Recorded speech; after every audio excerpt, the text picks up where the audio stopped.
Assalamualaikum warahmatullahi wabarakatuh. Saya Dian Rahmi Oktaviani dan di sini saya akan memberikan penjelasan singkat tentang hardware komputer dan BIOS. Mari kita mulai. Hardware. Apa itu hardware? Hardware atau perangkat keras komputer adalah semua jenis piranti atau komponen komputer yang bagian fisiknya dapat dilihat secara kasat mata dan dirasakan langsung. Lalu, fungsi hardware itu buat apa? Nah, pada dasarnya, hardware itu berfungsi untuk mendukung kerja komputer, menampilkan atau menerima input proses, mengolah data atau informasi, memberikan output, serta menyimpan data atau informasi yang terpasang di dalam maupun di luar komputer. Lanjut, apa aja sih jenis hardware ini? Jenis hardware umumnya dikelompokkan berdasarkan fungsi setiap hardware. Jenis hardware yang pertama yaitu input device atau perangkat masukan.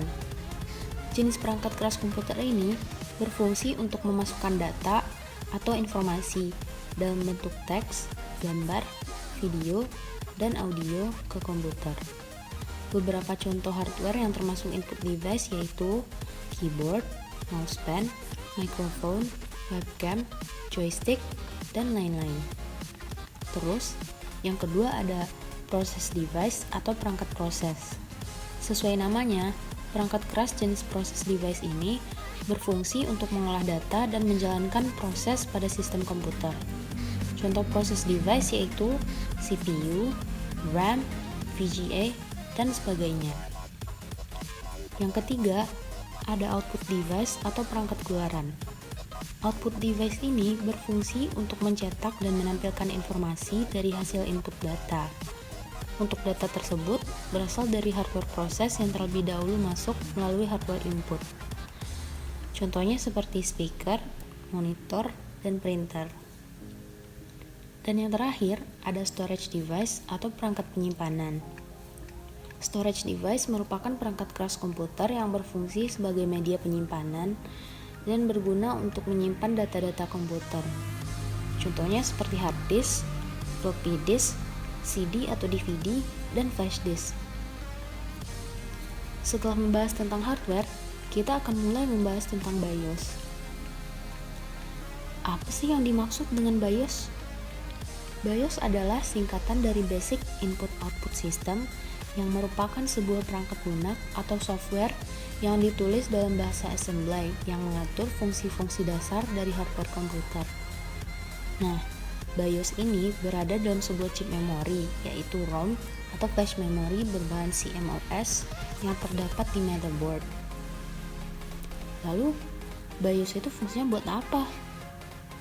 Pada dasarnya, BIOS memiliki fungsi utama sebagai pengatur tahap awal proses pemulaian atau startup komputer, sekaligus sebagai perangkat yang memastikan sistem operasi pada komputer benar-benar telah termuat di bagian memori penyimpanan. Selain fungsi tersebut, BIOS juga memiliki fungsi lain. Yang pertama, yaitu menjalankan perintah POST atau Power on Self-Test. Sebelum menginstal sistem operasi pada perangkat komputer, penggunanya wajib melakukan beberapa pengecekan pada bagian perangkat komputer dan juga spesifikasi hardware komputer dengan menggunakan BIOS. Hal ini perlu dilakukan untuk memastikan tingkat kompatibilitas sistem operasi yang ingin dipasang dengan spesifikasi perangkat komputer. Yang kedua, mengatur konfigurasi dasar pada perangkat komputer. Fungsi ini mengatur dan mengkonfigurasi beberapa perangkat yang ada pada komputer.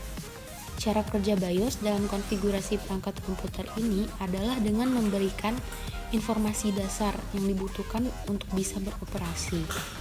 Proses konfigurasi ini sendiri dapat diatur sesuai dengan kehendak pengguna.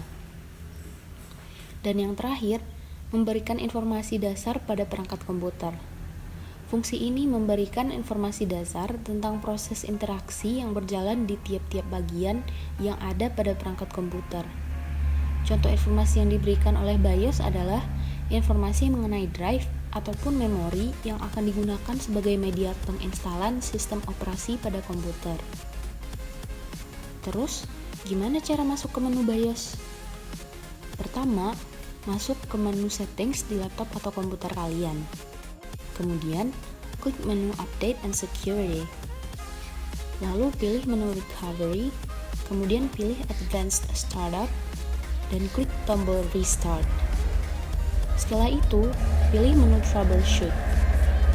Selanjutnya, klik Advanced Options, lalu pilih UV Firmware Settings dan klik Restart. Nah, laptop atau komputer kalian akan restart dan langsung masuk ke pengaturan BIOS. Mungkin hanya inilah yang dapat saya sampaikan mengenai hardware komputer dan BIOS. Semoga dengan mengetahui info tersebut, kita dapat lebih memahami dan lebih mudah dalam mengoperasikan komputer yang kita miliki. Thanks for watching, dan sampai jumpa di video berikutnya. Assalamualaikum warahmatullahi wabarakatuh.